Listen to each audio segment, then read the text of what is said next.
housing market in Canada is rather hot at the moment, with people concerned about whether they can even afford homes at current prices.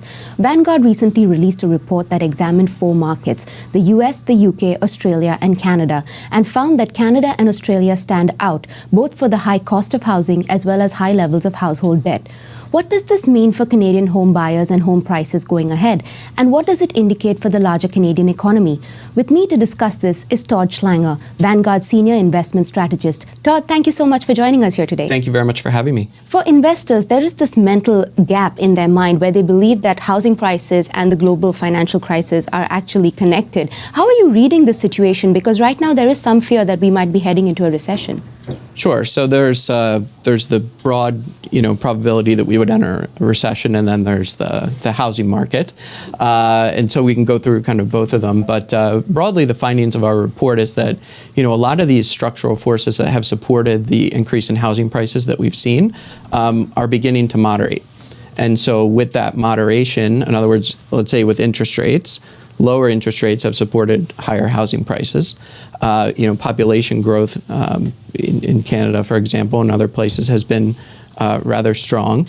Those metrics are also moderating. So with those metrics moderating, we would expect then housing prices to begin to moderate as well. In terms of the broader impact on the Canadian economy, if you look at other factors that are still strong. So we still have high wage growth. We still have a low unemployment rate that continues to decline. Those are all supportive of an economy that continues to grow.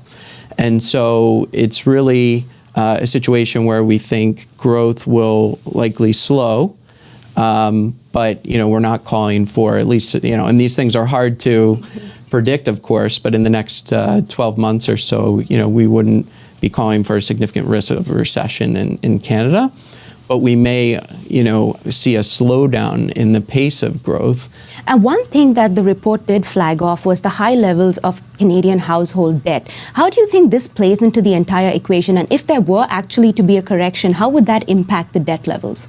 Right. So that is a risk that we see. Something we monitor is that, as I said, with interest rates rising, if you have an indebted consumer, what are their options? So they can even save less, or they're going to have to pull back on their spending. And so that, all else equal, we think will moderate the growth. About 60% of the Canadian economy is consumer driven. And also these external factors. If you look at, it's the interplay between Canada and the rest of the world, a slowing U.S. economy, as well as a general slowdown in global growth, falling commodity prices. These are all negatives to Canada, but there are some positives as well. So we still see wages growing. We see a pretty healthy employment market, and so we're not calling for an imminent recession or anything like that. But certainly that's going to moderate it. And there's what's called a wealth effect as well that'll kind of begin to weigh on Canadian consumers, and that if you've seen your house go up in multiples over the past few decades, you generally feel better about your spending.